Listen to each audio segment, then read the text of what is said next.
tel, c'est plus vraiment une présentation qui se veut une introduction au sujet de l'intimidation, qui se veut une portée plus grand public. Je pense que dans toute conférence, je commence par expliquer un peu de quoi qu'on entend un peu par l'intimidation. On n'avait pas ce problème-là il y a 10, 15 ans parce qu'on n'entendait pas vraiment parler d'intimidation. Maintenant, on entend les gens dans les cours d'école, les jeunes même dire « Hey, dis-moi pas ça, t'es en train de m'intimider », tout ça.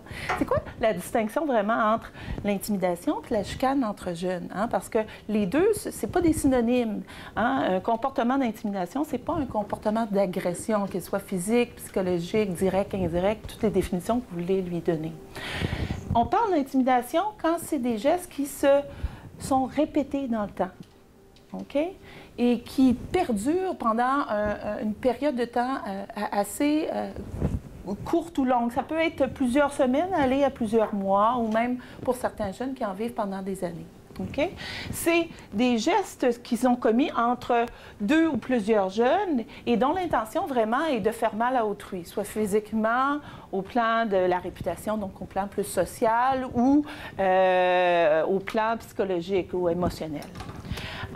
C'est une relation qui s'installe dans laquelle il y a un déséquilibre de pouvoir. Le déséquilibre de pouvoir peut s'installer, prendre différentes formes. Il peut s'agir évidemment, ce qu'on pense en premier, un déséquilibre qui est présent au plan physique, un enfant plus grand, plus fort que l'autre, et il utilise cette force-là relative pour exercer une relation où il y a une certaine dominance qui s'installe entre l'intimidateur et le jeune qui en vit de l'intimidation.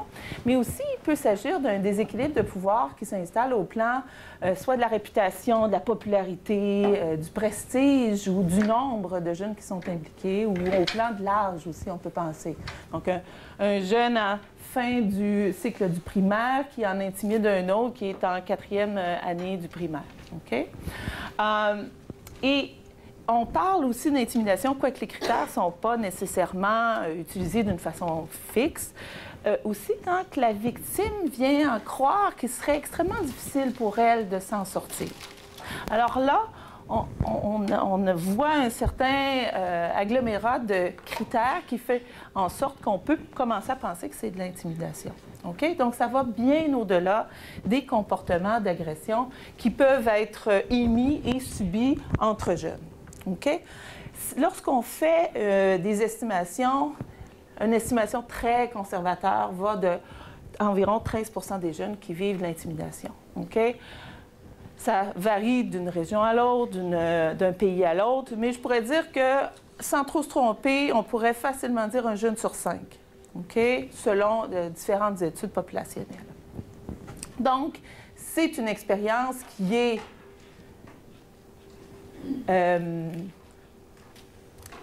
somme toute assez prévalente, un jeune sur 5. Là, on ne parle pas de quelque chose qui est exceptionnel, on parle de quelque chose qui arrive, survient d'une façon assez prévalente et pour lequel il y a peut-être un jeune sur 10 qui vit ces expériences-là pendant plus d'une année. Donc, c'est un phénomène qui mérite notre attention. Est-ce que c'est le problème de l'école? Bien, il y a certains parents qui semblent vouloir croire que c'est le problème de l'école. Puis d'une certaine façon,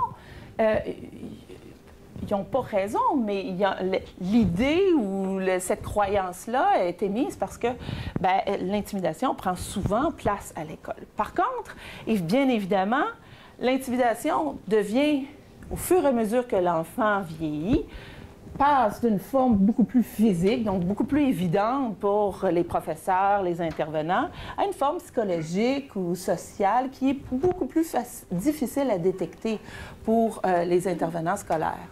Et elle tend aussi à survenir dans un moment où les enfants gardent le silence. Alors, est-ce que c'est juste le problème de l'école? Peut-être pas. Peut-être les parents sont excessivement... En fait, les parents sont excessivement importants pour pouvoir, par le biais des relations qu'ils maintiennent avec leur enfant, être un informateur potentiel des expériences que vivent les enfants. Et ils ne peuvent pas, on ne peut pas s'en remettre seulement aux intervenants pour être capable de détecter ces victimes-là qui vivent au jour le jour des expériences d'intimidation. OK? Et évidemment, il y a la cyberintimidation qui n'a pas vraiment de contraintes physiques ou même temporelles et qui peuvent prendre place à toute heure du jour ou toute heure de la nuit. Donc, c'est à tous, et pas seulement aux écoles et aux intervenants scolaires, à faire en sorte qu'il y a vraiment une atmosphère qui, sans tomber trop dans l'utopie, mais être dans une atmosphère où créer des normes sociales qui sont contre la violence, pour faire en sorte que ces comportements-là soient plus facilement identifiables et soient plus facilement dénoncés de la part des jeunes, non seulement des jeunes qui en sont victimes, mais aussi des jeunes qui en sont témoins. 90% des jeunes disent avoir été témoins, d'être témoins de façon régulière de gestes d'intimidation.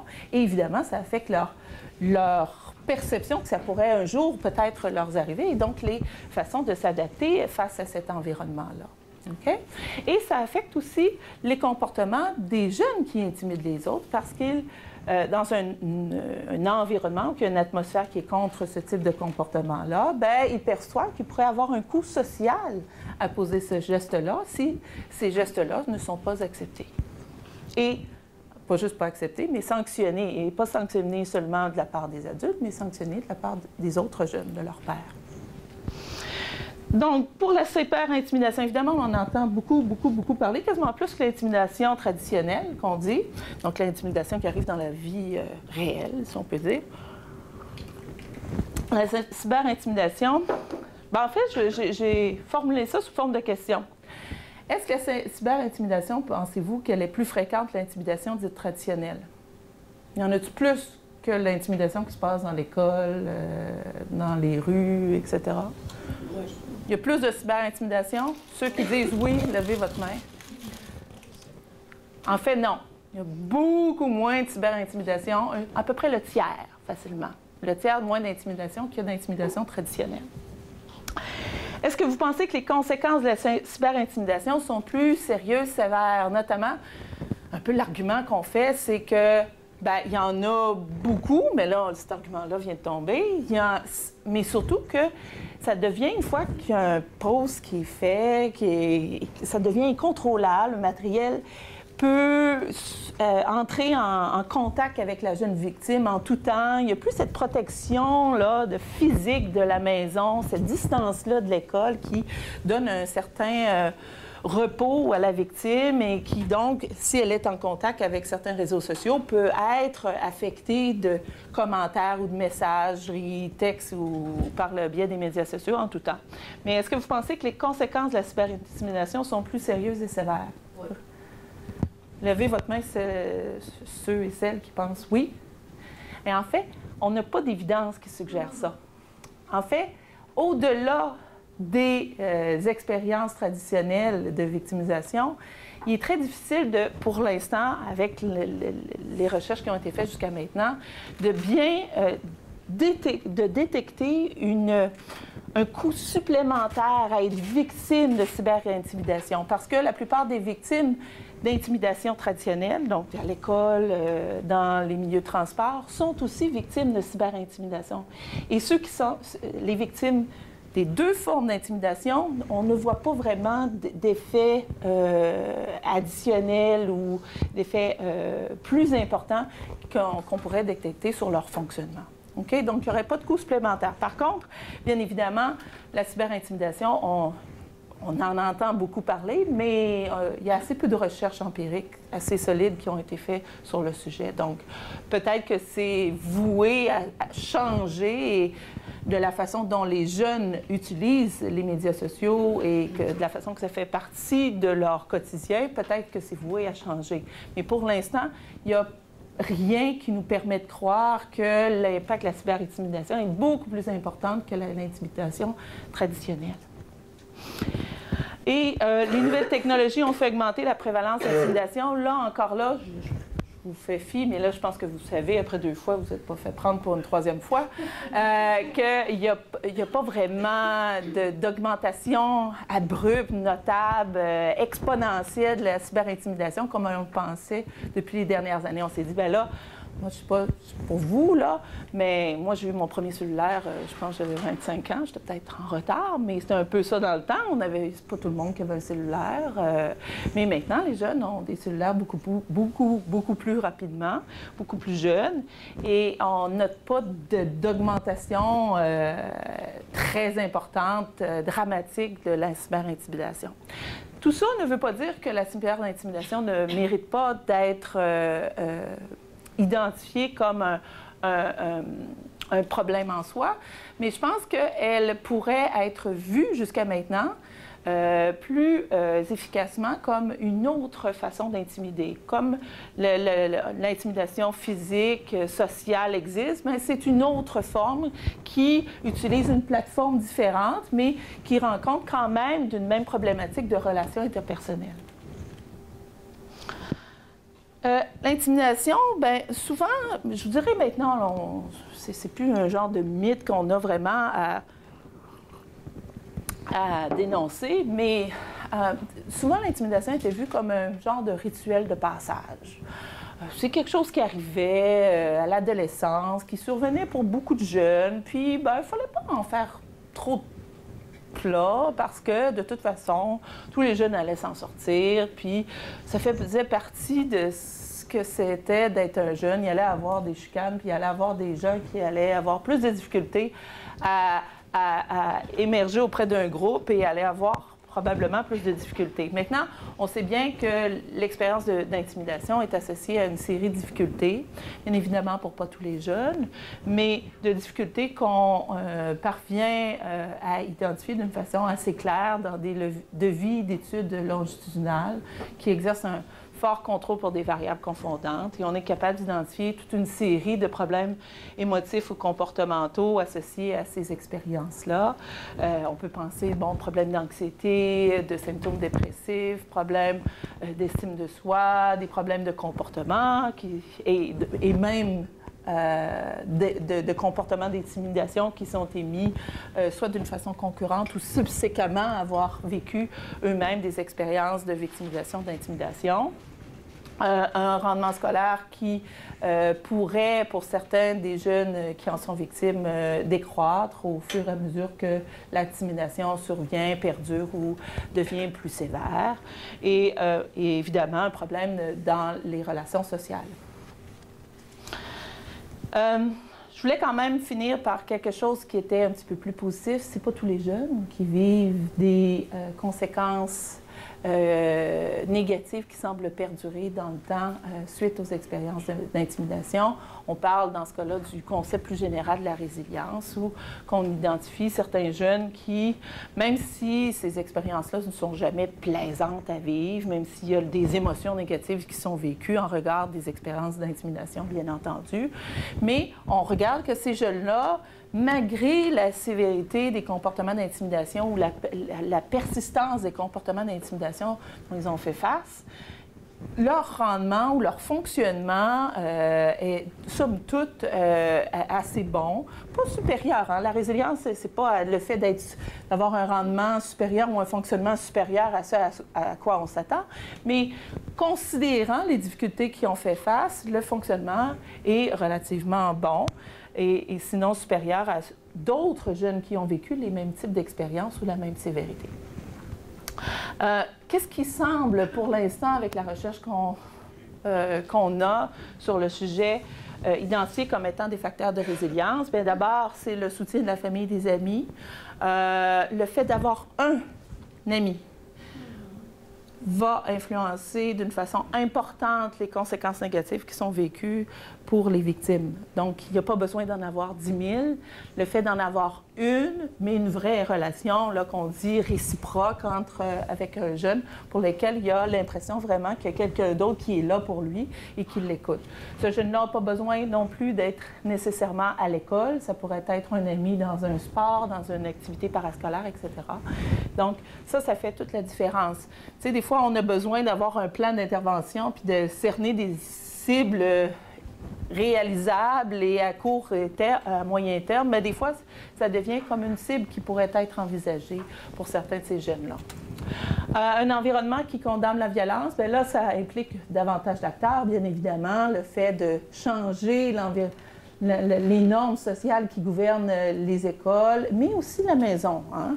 Parce que certaines façons d'accepter ou de ne pas accepter la violence, évidemment, peut partir de la maison, qui est une reproduction des modèles. Bon, ce n'est pas à vous que j'apprendrai ça. Des pistes de solutions envisagées, bien, il y en a plusieurs stratégies. L'idée, c'est d'en offrir toute une gamme aux victimes pour qu'elles puissent éventuellement trouver celle qui fonctionne le mieux pour elles. Parce que vous savez très bien que les victimes ne sont pas un groupe homogène et tout le monde est pareil, mais elles ont bien des forces et des faiblesses qui les appartiennent. Et pour certaines, ce qui pourrait être attrayant comme solution à essayer, à expérimenter, pourrait être très différent pour un autre jeune. Et de même que certaines stratégies qui pensent être attrayantes pour certaines jeunes victimes pourraient s'avérer plus ou moins efficaces, alors que d'autres, lorsqu'ils les expérimentent, pourraient s'avérer beaucoup plus efficaces. Alors, je pense qu'il y a intérêt à ce qu'on investigue toute une série de pistes de solutions, puis j'en parlerai un petit peu plus loin. Il y a certaines aussi caractéristiques individuelles qui sont liées à la résilience, dans le cas de l'intimidation, comme dans le cas de d'autres expériences d'adversité, qu'on perd de l'intelligence, de l'humour, de l'estime de soi, etc. C'est toutes des caractéristiques qui peuvent correspondre à des formes de tremplin dans l'intervention individuelle et qui pourraient être intéressantes. Mais c'est pas tous les jeunes qui montrent la résilience. Ça ne veut pas dire qu'un jeune montre de la résilience que c'est moins important d'intervenir. Ça ne veut pas dire que ça pardonne les gestes qui sont commis si le jeune montre une force à pouvoir rester fort, même dans ces moments-là de grande difficulté.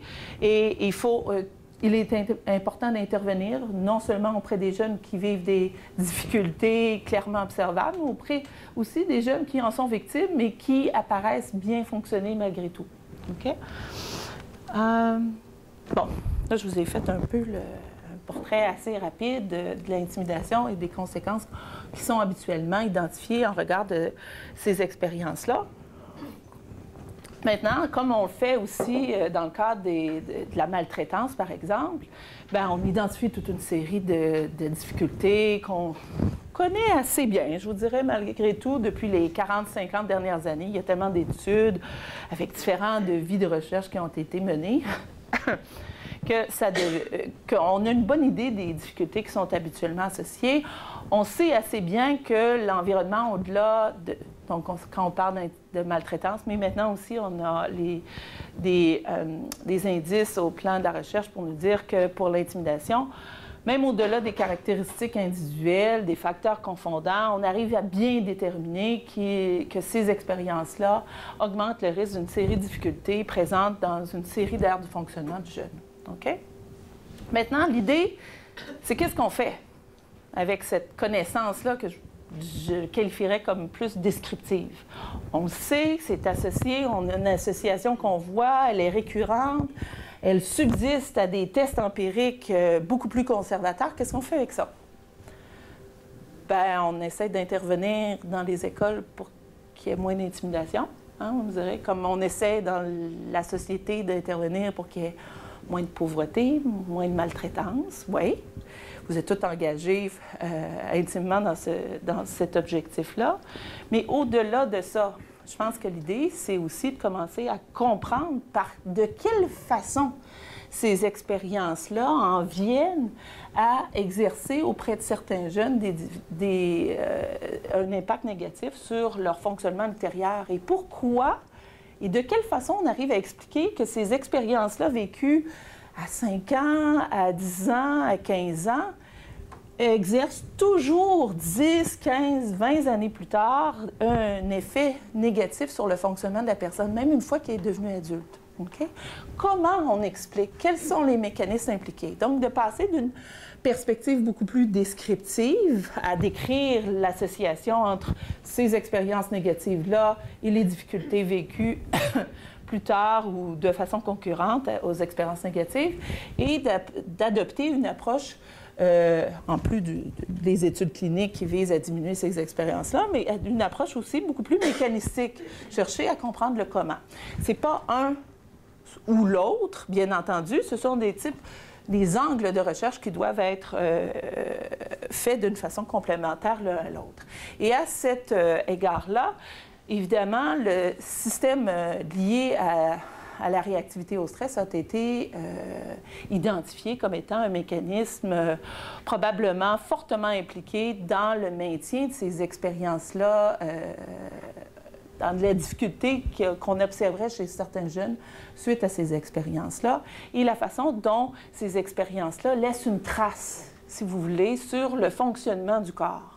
Et que cette trace-là en vienne à correspondre à une certaine vulnérabilité qui est présente au plan biologique, au plan physiologique, et qui pourrait faire en sorte que cette expérience-là soit maintenue, même si l'intimidation a cessé, même si la maltraitance a cessé. Là, je vais du côté de la maltraitance parce que je sais que vous en entendez plus souvent parler, mais le même type de réflexion s'applique pour ces 2 types d'expériences-là.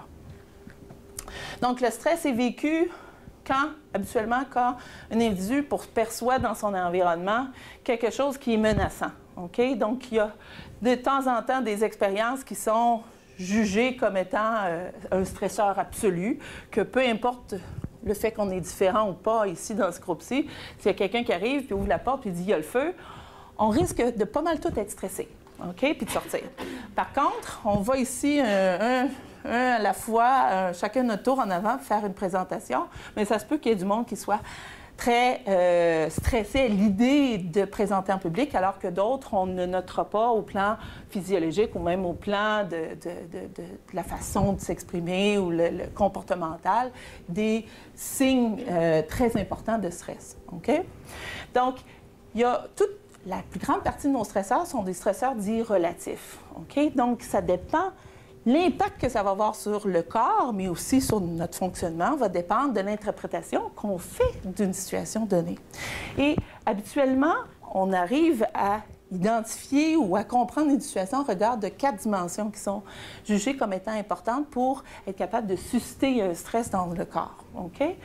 Le fait de percevoir que la situation, on n'a absolument pas de contrôle dessus, ou plus ou moins de contrôle dessus. Habituellement, ça, c'est une bonne façon de susciter un stress. Donc, dans le fond, je vous donne là, la recette du stress. Là. Si vous voulez stresser quelqu'un, allez-y comme ça. Enlevez-lui le contrôle. Faites en sorte qu'il ne sache jamais quand ça arrive, le stress.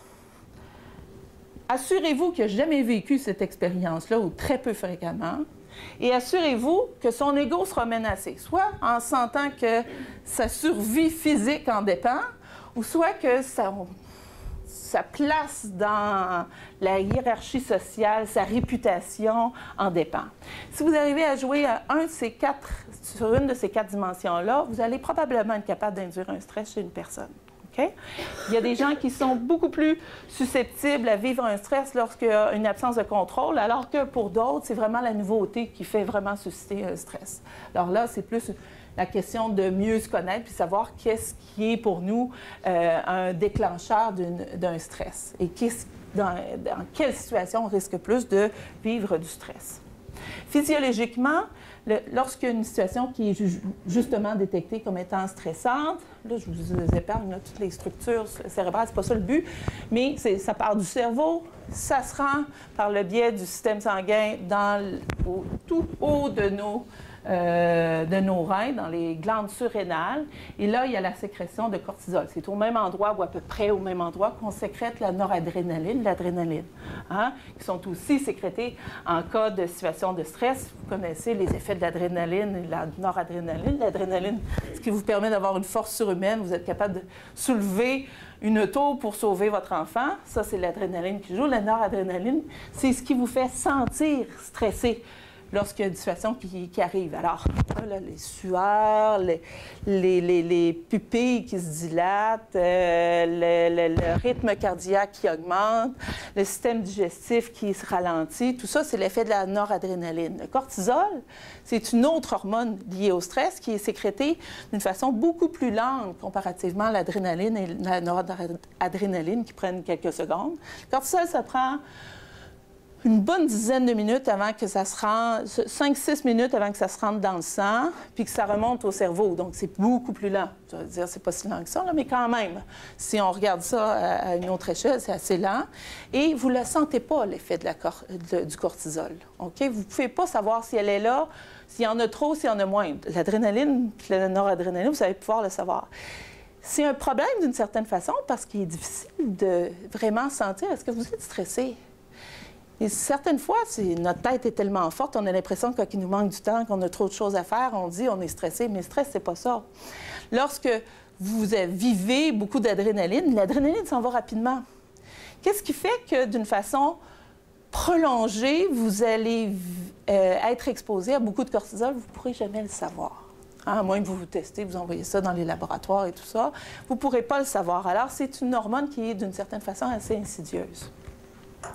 Et elle est importante, pourquoi? Parce qu'elle retourne au cerveau et elle est présente dans les régions du cerveau d'une façon plus spécifique qui s'occupe de la régulation des émotions et de la régulation du comportement. C'est pour ça que c'est d'intérêt pour nous autres, sinon on n'en parlerait pas. Okay? Et serait impliqué dans toute une série de difficultés, là, de l'anxiété, dépression, toutes les conséquences, les difficultés que je nommais tantôt, mais le cortisol est lié explique pas, mais lié d'une certaine façon à toutes ces difficultés-là. Et c'est pour ça qu'on en entend beaucoup parler. Il y a ici Sophie Couture qui travaille encore sur le cortisol. Alors, j'imagine que vous en avez déjà entendu parler. Donc, ici, inquiétez-vous pas, il n'y a rien de dramatique qui se passe à cette étape-là. On a fait donc, ça, c'est des données qui sont issues de l'Angleterre, là où j'ai été faire mon postdoc, et puis qui montrent une chose toute simple. On a créé deux groupes. Un groupe qui ont vécu la maltraitance et ou de l'intimidation, et un autre groupe qui a vécu aucune de ces types d'expériences-là. Okay?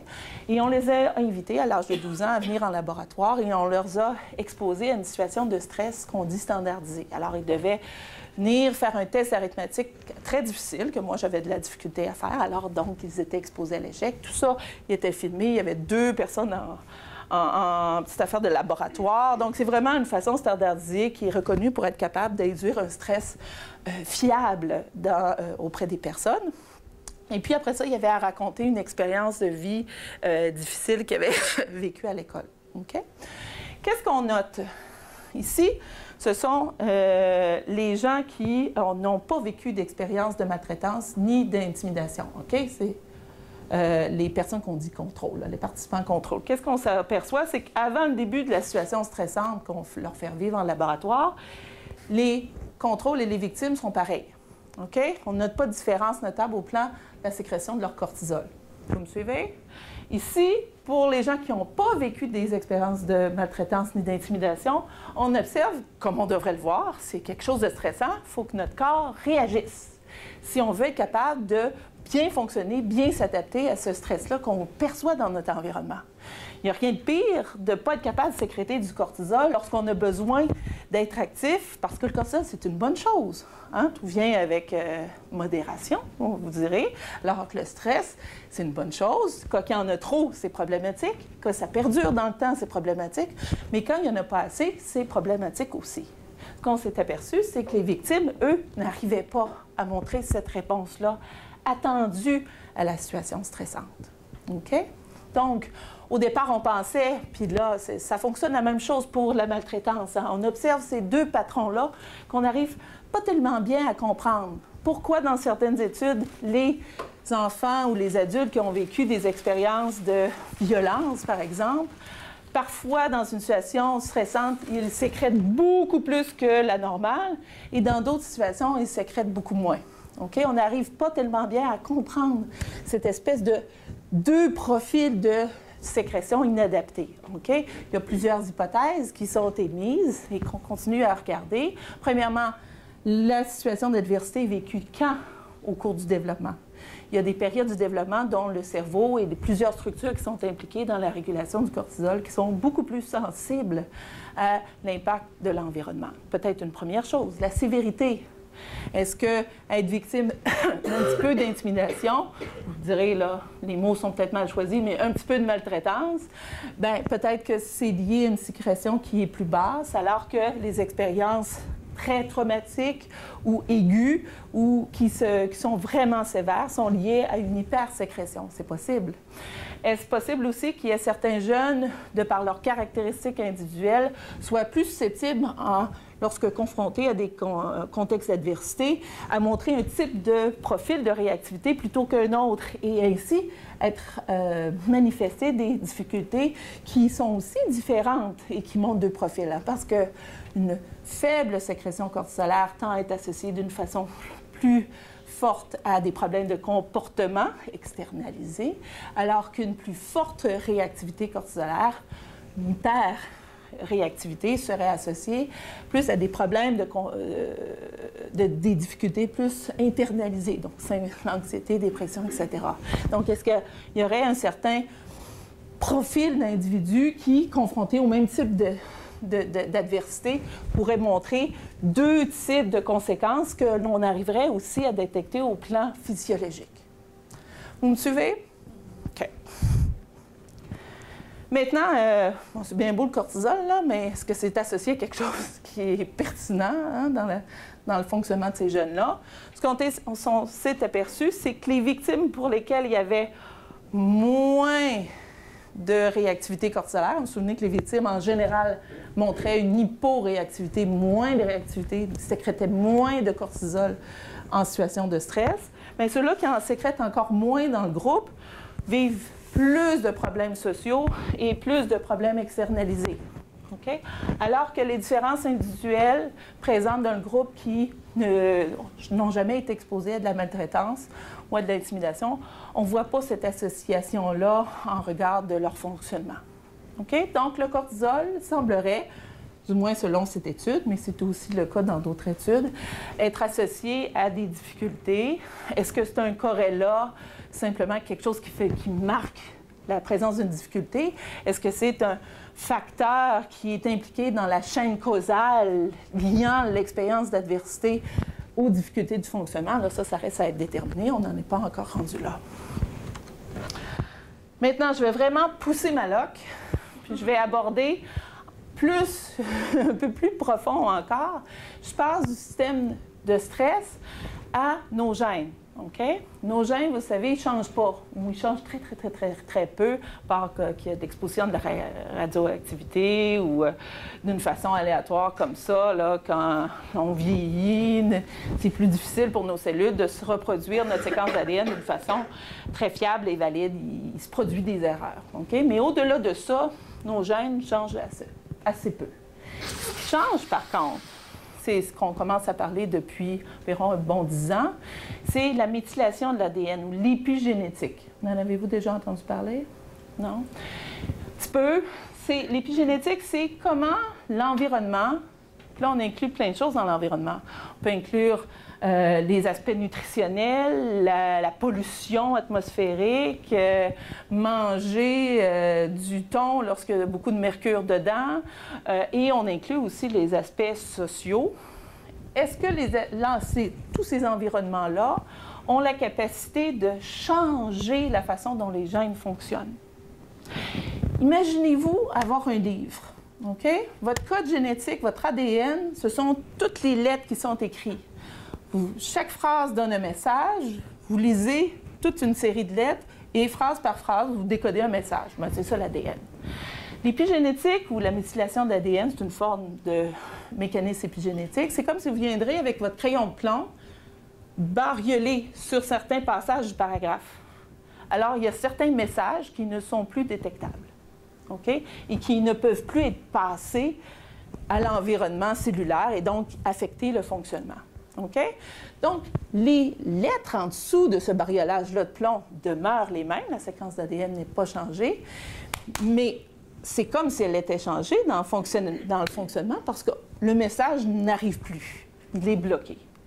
Et ça peut affecter le fonctionnement de différents systèmes physiologiques et éventuellement, et c'est là-dessus qu'on a fait beaucoup de recherches, changer la façon dont le corps fonctionne, mais aussi dans la façon dont émotionnellement et au plan comportemental, on fonctionne. OK?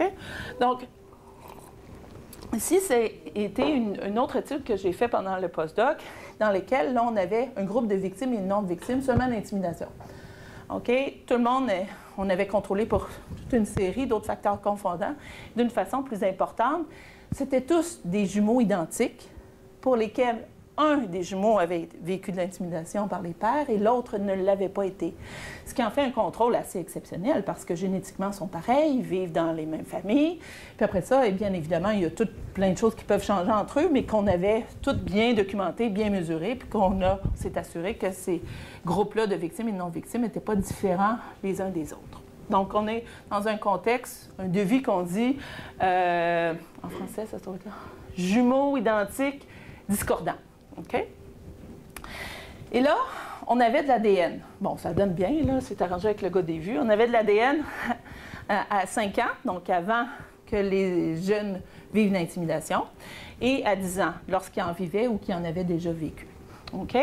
Et là, ce qu'on est allé faire, c'est qu'on n'est pas allé dans toute la séquence du génome, on est allé dans un genre de candidat assez précis que l'on sait être associé à des problèmes liés à l'émotion et liés au comportement, notamment l'impulsivité, c'était le gène du transporteur de la sérotonine.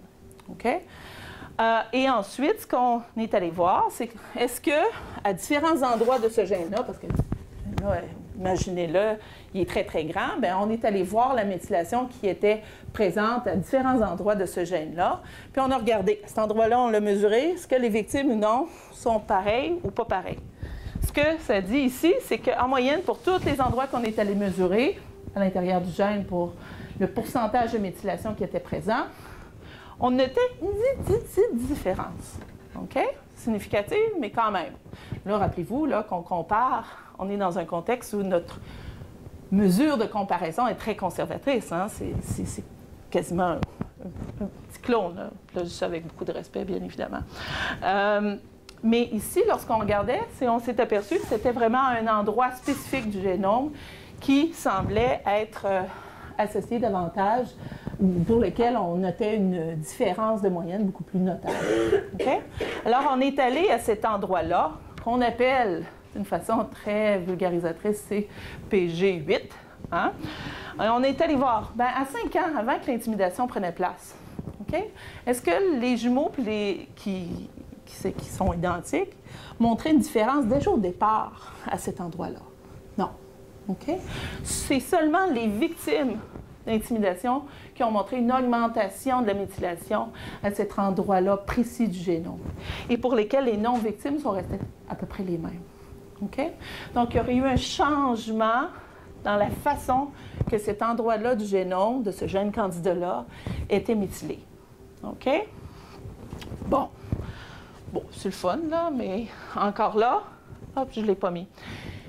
Mais savez-vous que cet endroit-là, plus le gène montre une méthylation plus grande, hein, qui est associée à la victimisation, plus la réactivité cortisolaire en situation de stress diminue. Donc, c'est comme si ce qui se passe à deux niveaux différents du fonctionnement physiologique était cohérent en soi. Hein, ce qui ajoute un petit peu à notre confiance. On ne fait pas juste observer quelque chose comme ça par hasard. C'est quelque chose qui est lié. Donc, ce qui se passe au plan de l'ADN semblait corréler ce qui se passe au plan physiologique, OK, au plan de la sécrétion du cortisol. Vous m'avez suivi? Après ça, là, ça va glisser comme si c'était rien. Donc maintenant, comment intervenir? On en revient sur le plancher des vaches, mais ça fait partie des choses qu'il faut continuer à investiguer d'une façon complémentaire.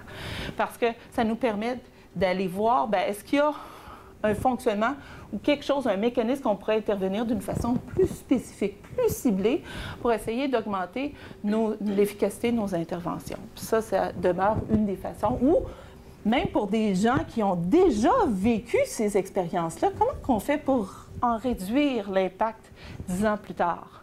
Si on n'a pas d'idée du mécanisme, c'est très difficile de pouvoir intervenir d'une façon plus efficace. OK? Donc, c'est des pistes, évidemment.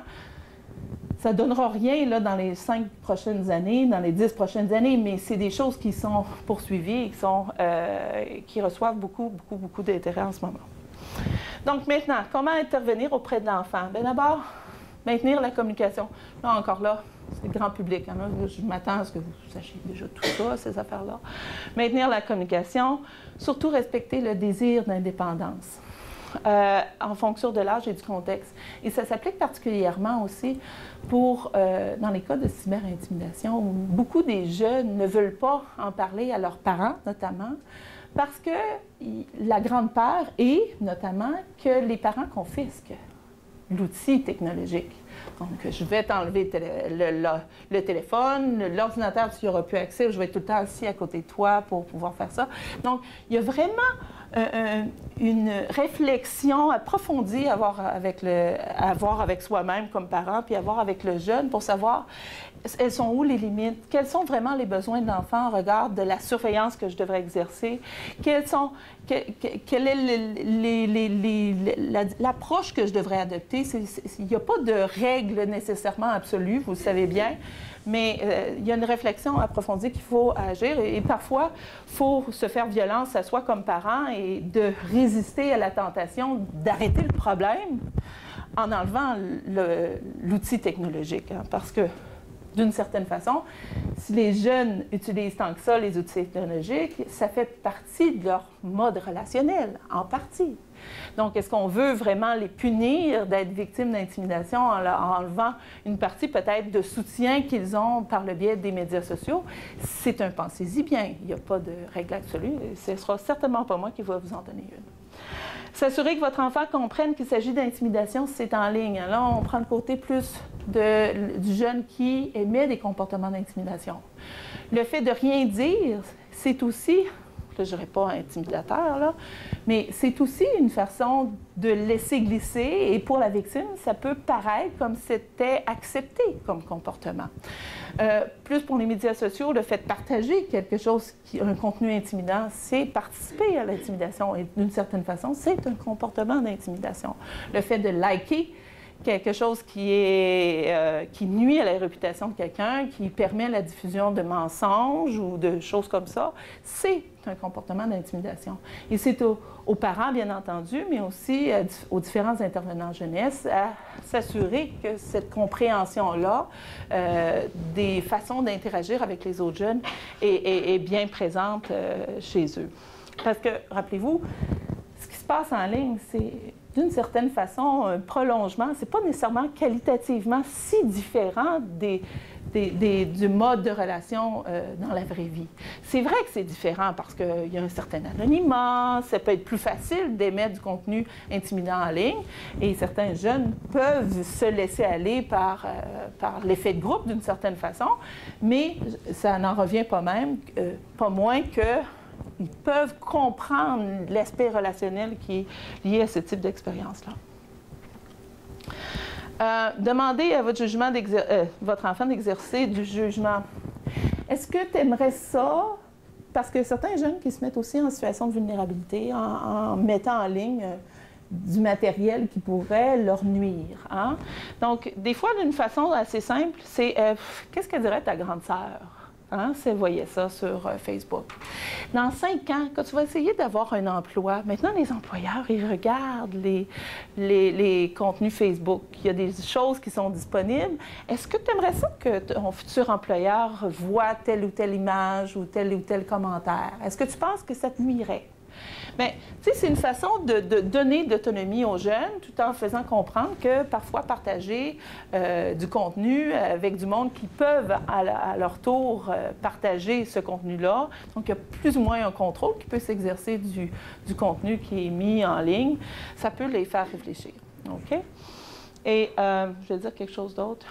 Aussi pour, tu sais, dans les Snapchat, vous connaissez Snapchat? Hein? Une espèce de plateforme de messagerie instantanée qui permet de partager du contenu. Mais techniquement, ça ne s'enregistre pas. Mais vous savez, c'est assez facile. Là. 2 boutons, on fait une capture d'écran et c'est figé dans le temps. Et c'est partageable. Alors, il y a comme une fausse impression de sécurité en regard de certaines plateformes numériques qui peuvent parfois s'avérer problématiques. Donc maintenant, quel outil en vient... Donc moi, comme vous en êtes peut-être douté, ce que je fais beaucoup, peut-être même un petit peu moins maintenant, c'est de regarder les conséquences au plan physiologique, biologique des expériences d'adversité tout au cours de l'enfance et de voir comment ces effets-là expliquent en partie des difficultés qui sont vécues. Mais quand je faisais des entrevues avec les médias, souvent on me posait la question, vous savez, les journalistes ont cette capacité-là d'aller droit au but, et comme les cliniciens d'ailleurs, et dit, ben OK, donc les victimes, on voit des conséquences, tout ça, c'est bien intéressant, le stress, puis tout ça, vos affaires, mais qu'est-ce qu'on fait pour les victimes? Ça, c'est la question qui tue. J'en avais plus ou moins d'idées, tu sais, à part, ben oui, il faut avoir des amis, c'est important, puis tout ça. J'en avais plus ou moins d'idées. Alors, je dis, bon, OK, je vais essayer, tu sais, de développer un autre aspect qui est plus pratico-pratique, moins pris dans mes banques de données, puis les cheveux, puis la salive, puis le sang, puis tout ça.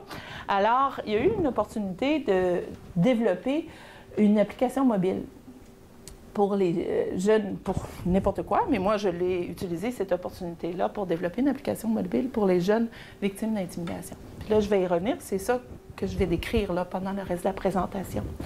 Et puis, ce timing-là était assez intéressant parce que ça suivait le projet de loi 56 qui oblige les écoles à établir un plan d'action pour faire face aux phénomènes ou aux expériences d'intimidation qui peuvent survenir dans leur établissement. Mais je vous dirais que c'est bien beau, c'est une première, je pense, un premier pas dans la bonne direction, et ça a permis de faire une bonne diffusion des connaissances dans le grand public, puis de dire, ben là, l'intimidation, c'est un problème, puis il faut s'y attaquer. Le problème, c'est que d'habitude, on adresse une attention beaucoup plus importante pour les intimidateurs, donc ces jeunes qui émettent des comportements d'intimidation. Et les plans d'action sont souvent dirigés d'une façon plus ciblée envers ces jeunes-là. Et on laisse un peu de côté les victimes, hein? Parce qu'on assume qu'une fois que si on arrive à arrêter l'intimidation, ben là, la vie va reprendre son cours. Alors, il y a très peu de ressources qui sont disponibles tant dans le milieu scolaire qu'à l'extérieur des milieux scolaires pour vraiment aider les victimes. Et ça, c'est problématique parce que ça fait en sorte que l'aide que va recevoir une victime va dépendre un petit peu de quel intervenant est là, dans ce milieu scolaire-là. Et dans certaines écoles, les intervenants sont merveilleux et les victimes vont avoir... Oh, OK, les victimes vont avoir... Je vais mettre ça sur le dos de ma bedaine, là.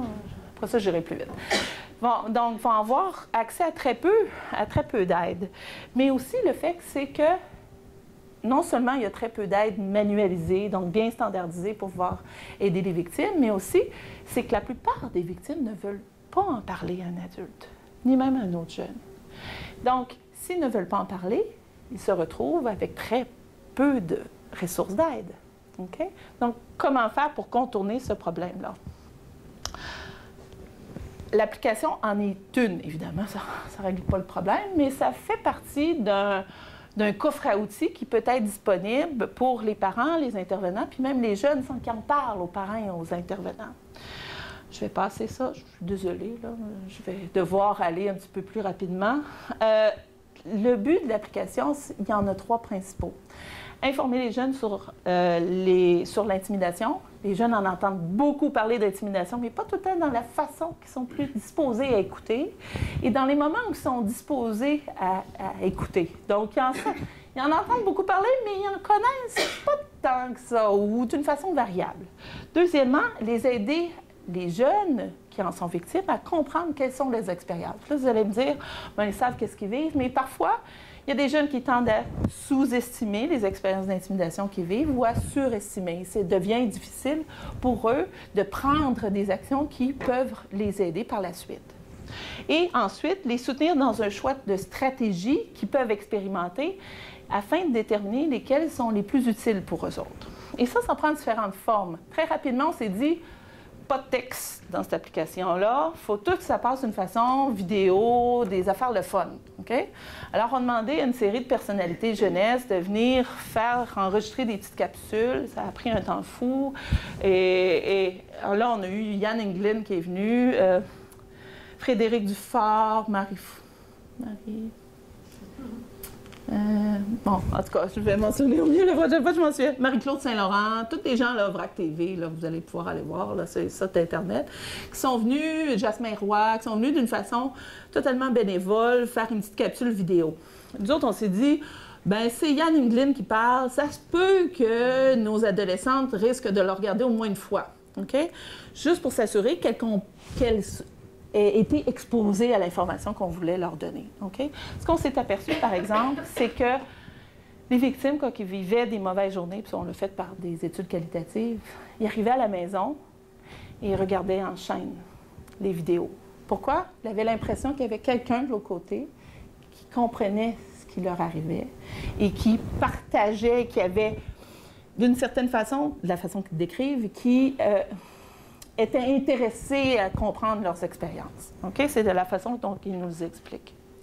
On a fait une carte virtuelle pour les aider à mieux identifier les endroits où l'intimidation peut survenir, les endroits où ils peuvent trouver de l'aide, et aussi qu'ils peuvent indiquer par le biais de punaises dans lesquels endroits, eux, ont vécu l'intimidation. Donc, lorsqu'ils cliquent sur une école, ça rentre dans l'école. Lorsqu'ils cliquent sur une des maisons dans le village, ils sont capables de rentrer dans la maison. Okay? Juste l'aspect ludique de l'application. Ensuite, le deuxième objectif, c'est de leur faire comprendre les expériences. Puis ça, ben, on n'a pas de boule de cristal. Il faut leur poser des questions pour qu'on puisse les aider à mieux comprendre leurs expériences. Fait qu'il y a une dizaine de questions qu'on leur pose sur différentes formes d'intimidation qu'ils peuvent vivre, en ligne ou hors ligne, et puis qui répondent une fois par jour, une fois 2 jours, une fois par semaine, c'est eux autres qui choisissent. Et puis, ensuite de ça, ça génère des graphiques après un certain nombre de fois, pour voir comment que ça va du point de vue de leur intimidation. C'est écrit point de vue détaillé, ils peuvent voir un histogramme qui montre ça augmente, ça diminue, etc. Ici, c'est le même type de graphique qui montre différents types d'intimidation. Ils peuvent aller cliquer, ah non méchant, je vais cliquer là, ça rouvre sur un autre menu, dit tu vis des expériences, puis ça redirige vers les stratégies qui semblent plus appropriées pour ce type d'intimidation-là. Ici, vous avez une petite flèche qui sert à ce que les jeunes puissent transmettre ces graphiques-là à des gens avec qui ils ont confiance. Il y a un petit email, parce qu'on peut importer les contacts dans l'application. Il y a un petit email déjà tout écrit, puis qui simplement envoie le graphique, par exemple, à l'intervenant jeunesse. Des fois, c'est difficile de dire hey, « écoute, je t'ai intimidé, qu'est-ce que tu as vécu? » « Ah, t'as peu. Là, j'ai vécu ça telle journée. » Puis là, c'est un peu déstabilisant à expliquer ces expériences de victimisation. Alors ça, c'est une façon qui pourrait être intéressante pour certains jeunes de briser la glace, puis d'avoir du matériel à montrer pour expliquer l'intimidation qu'ils vivent. Toute une série de stratégies qu'ils peuvent mettre en place, puis qu'ils peuvent évaluer. OK? Pour déterminer lesquelles stratégies qui semblent leur être le plus utiles, parce que tous les jeunes sont différents. Là, je vous fais fi un petit peu, c'est dommage, des études de validation, je pourrais vous en parler un petit peu plus, je veux juste vous montrer. La plupart se disent plus confiants à être capables de mettre fin à l'intimidation, alors qu'ils ne l'étaient pas au début. Tous les jeunes pour lesquels ils ont participé aux études de validation, tant qualitatives que dans les écoles, ont rapporté, ou la plupart d'entre eux ont rapporté qu'ils ne voulaient pas en parler à un adulte au tout début. Okay? Mais plus particulièrement dans l'étude pilote, lorsqu'il y a eu un entretien d'1h30 avec eux autres, ils ont dit ensuite qu'ils en avaient tous parlé à un adulte. Donc, 80% un adulte, puis le reste, c'était des amis. Okay? Donc, briser le silence. L'idée, c'est de ne pas les forcer au début. L'application, ça peut être fait d'une façon complètement solitaire, anonyme. Ils vont pouvoir le downloader gratuitement sur App Store. Mais ensuite, on les encourage à briser le silence avec quelqu'un qui peut les aider. Okay. Et ça, c'est encore préliminaire. Ça, c'est dans un petit échantillon de 12 jeunes pour lesquels on avait fait l'étude qualitative. On a noté une diminution significative. C'est du quali à son pur, là, avec un peu de chiffres quand même. On a noté une diminution significative.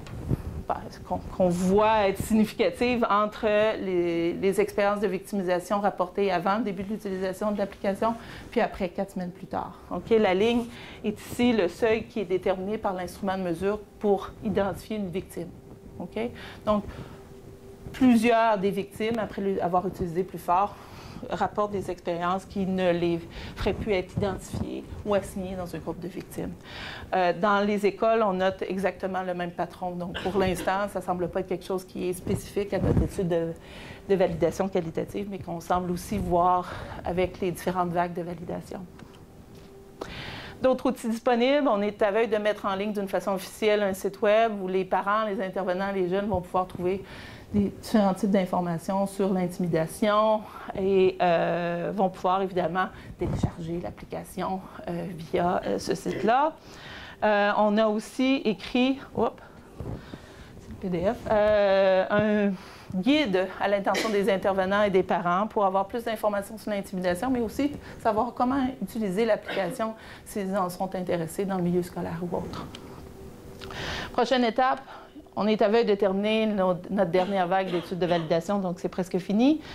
On a pas mal traduit la version anglaise, il nous reste juste à trouver nos vedettes du côté anglophone. C'est moins difficile. J'ai un peu abandonné ces derniers mois, là, mais je vais m'y remettre.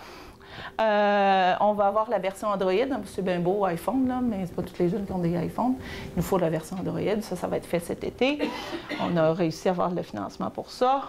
Éventuellement, on est en train de passer au marketing. Ça va être lancé cet automne pour que ça soit gratuit pour tous les jeunes. D'abord, évidemment, au Québec, pas au Québec nécessairement, mais en français. Et ensuite, la version anglaise va arriver. Et on est déjà en contact avec plusieurs chercheurs de différents pays qui travaillent sur l'intimidation, qui voudraient bien adapter et valider l'application dans leur propre pays. Alors, on a des gens en Angleterre, bien évidemment, parce que j'ai beaucoup de contacts là, mais aux États-Unis puis aux Pays-Bas qui sont actuellement intéressés à faire ça. Donc, ça s'en vient. Autre chose, c'est que tous les jeunes qui utilisent l'application, évidemment, il y a des données. Hein? Je vous disais, ils remplissent les questionnaires jour après jour, ils sélectionnent des stratégies, les choisissent, les évaluent, ces stratégies-là. Mais éventuellement, là, ça serait intéressant de pouvoir mieux comprendre c'est quelle stratégie qui fonctionne pour qui. Tu sais, je veux dire, c'est des questions de base, là, mais c'est souvent les questions auxquelles on n'a pas de réponse, puis encore moins en ce qui concerne l'intimidation. Donc, c'est intéressant d'avoir des données qui vont être cumulées, surtout si l'application elle est téléchargée et utilisée par les jeunes.